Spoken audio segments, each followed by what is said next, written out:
This is Kenneth Wong, contributing editor for Desktop Engineering magazine. Let's do a blind test. I'm going to show you two CAD systems. One is a parametric modeling program, the other is a direct modeling program. See if you can pick out which one is which. So here's CAD system A.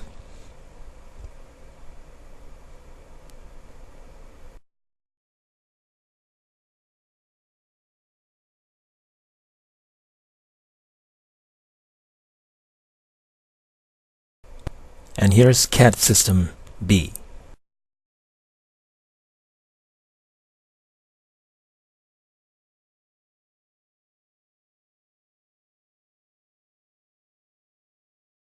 Now, which one do you think is the parametric modeler and which is the direct modeler? As it happens, package A is PTC Pro Engineer Wildfire 5 and B is Autodesk Inventor Fusion Technology Preview 2. Now that I've identified the programs, I probably don't have to tell you that A is a parametric system. After all, PTC's first name is Parametric, Parametric Technology Corp. As such, its product Pro Engineer Wildfire remains true to its root as a feature-based, history-based modeling program.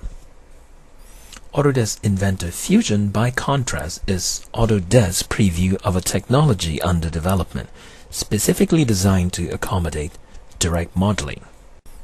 What I and many others now refer to as push-pull modeling functions originally began appearing in direct modeling programs like SpaceClaim and CodeCreate, but it has since found its way into classic parametric programs like Pro Engineer, as you have seen.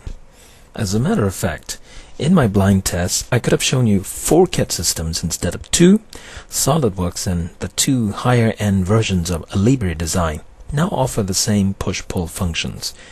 They are both, strictly speaking, still parametric modelers. That is, like Pro Engineer, they model geometry by keeping a historic record of the features you have created. I personally like the push-pull approach because, let's face it, adjusting blocks and surfaces that way is much closer to how we think about shapes, surfaces, width, and depth. When kids play with Play-Doh, you might notice they don't think about menu bars and dialog boxes. They think about pushing, pulling, pinching, and poking. Now back to Pro Engineer Wildfire. Just because you can push and pull on faces doesn't mean Pro Engineer is becoming a direct modeling program. Let's take a closer look at the model structure for a minute.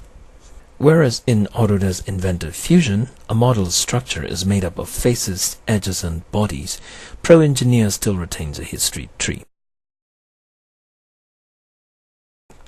What PTC did was to give you the option to bypass the dialog boxes and numeric inputs and menu bars to edit your geometry with instant visual feedback. Here's how it works. You simply pick a feature in your feature tree in Pro Engineer, right-click, and activate Dynamic Edit. Once you are in that mode, you can start dragging the deformation handle like this to reshape your model.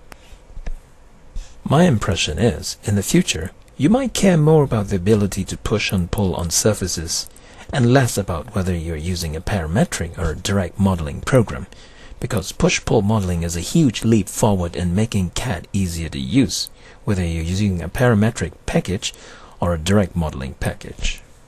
I'm planning to do a detailed review of Pro Engineer Wildfire 5.0 set to appear in print in Desktop Engineering magazine, so look for it perhaps early next year. Until next time, this is Kenneth Wong wishing you a happy holiday season for Desktop Engineering magazine.